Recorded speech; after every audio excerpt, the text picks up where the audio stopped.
Evening. Welcome to House Groups. We are in week 2 of our Nehemiah series. We're going through chapters 1 through 4 for 4 weeks. So we are on chapter 2 of our series called Building for God. Now, if you haven't read the book of Nehemiah before, Nehemiah is famous because he is the cupbearer to the king of Persia, which is King Artaxerxes, even though Nehemiah is a Jew. So he's in Persia, and God has put on his heart that he needs to go back to Jerusalem and rebuild the walls of that really important city. So in chapter 2, here's what happens. Nehemiah, he's in front of the king, and the king notices that his face looks sad, and he boldly asks the king, when the king says, "What's wrong?" He boldly asks the king if he can go back to Jerusalem to rebuild the walls. And he's so bold, he even asks for an army to accompany him, and even asks for free timber for the project. And Nehemiah says, "Because the gracious hand of God was upon me, the king let me go." And then he gets to the people in Jerusalem. He begins talking to him, and I want to read you what he says. This is from verse 17. He says, "Then I said to them," this is the people of Jerusalem, "You see the trouble we are in. Jerusalem lies in ruins, and its gates have been burned with fire. Come, let us rebuild the wall of Jerusalem, and we will no longer be in disgrace." And I think in a really similar way, as we are in the midst of building for God in a building project, we want to build this building for our city. So more and more people can find Jesus and not have to be hurting anymore, and not have to be in disgrace, and not have to be lost anymore. And ultimately, for one of the main reasons is so we can have more room to keep reaching people for Jesus. See, one of the things we know is that if we keep growing like we're growing and we keep reaching people for Christ, then in 2 years, maybe 2.5 years, we're just completely going to be out of room at North Point Elementary. And besides that, we know that 6 days a week, because we rent a school, we don't even exist to this community. We set up on Sundays, but Monday through Saturday, we're gone. In a sense, we disappear from their mind or from their eye. In fact, last month I was at the doctor, and when I was getting blood drawn, which is always exciting, the nurse said to me, she said, "Oh, what do you do?" I said, "Oh, I'm a pastor in Blaine." And she said, "Oh, which church?" And I said, "Renovation Church." And she goes, "Never heard of it." And I'm just devastated, of course, right? And I'm thinking, how have you never heard of it? You know, outside of Eagle Brook's campus that's in Blaine, I mean, we're the largest church in Blaine. But 6 days a week, we don't exist. I mean, I would say once a month, once every 6 weeks, I hear that from someone. They ask me what I do, and the same conversation happens, and they say, "Never heard of it." It's hard to be a city on a hill when no one can find you. We also know that, especially in the suburbs, in a suburb like Blaine, that a building matters if we're going to be good missionaries to our culture and reach them the best way to reach them. Like, I know you know what church in a school looks like, and that our setup team and our worship band, they do a great job setting up in a gym. But most non believers I talk to, they can't even picture what it might look like. They think, "Well, did you meet in a classroom? Are there like 10 of you in a circle in the cafeteria?" A building, therefore, in our culture is a tool to reach and disciple more people for Christ. But it's just a tool, it's nothing else. The building is not an end game. We're not getting to a building so we can all relax and take it easy. We're getting to a building so we can reach even more people for Christ, so God can enlarge his harvest through our church even further. I mentioned on Sunday, if you were there, and if you weren't, I encourage you to listen online as we just revealed a lot of important details about what's happening.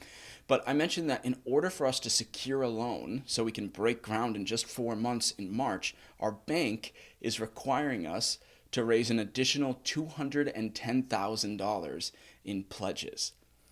That is a tall order, but if we have pledges, then we will be able to, in 6 weeks or so, 8 weeks or so, secure a loan from our bank.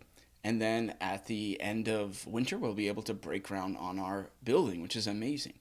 Now, I know that the majority of you listening to this have already made a pledge to Harvest. You either made a 3 year pledge back in 2017, or in 2018, you made a 2 year pledge. And so, if this is going to happen, if we're going to be able to raise $210,000, it's going to take the 100 or so of you that are new here within the last year or so and haven't pledged to our building fund, which we call Harvest. Otherwise, it isn't going to happen. I just believe that God has you here. He has brought you to Renovation at this time for a purpose. God has you here for such a time as this. Like I don't want you to walk into this building a year from now and feel like you weren't even a part of this process. Because we feel like you're a part of our church and we want to do this together. We have to do this together. We all have to pick up an oar here. If we just sort of keep relying on the people that have been here for 2 years or 3 years or 10 years, then this literally is not going to happen. We all have to do it together. And so we're asking the 100 or so of you that are new here and you've never pledged to our Harvest Building Fund in the past to just begin this season of prayer and seeking God about what he might have you do to make a pledge in a couple of weeks when we have our Commitment Sunday on December 8th. And we're asking people to pledge to give for 15 months over and beyond, so above and beyond what you normally give. So it's not like you would take your general fund normal giving and transfer it over to this. Otherwise, if we do that, if everybody does that, then we can't pay the rent at North Point Elementary. So it's above and beyond what you already give. But here's the thing. We also know because $210,000 is kind of a tall order, and honestly, it's a little taller than we thought it would be 12 months ago. We know that we probably can't hit 210,000 just from the pledges of the 100 or so of you that are new.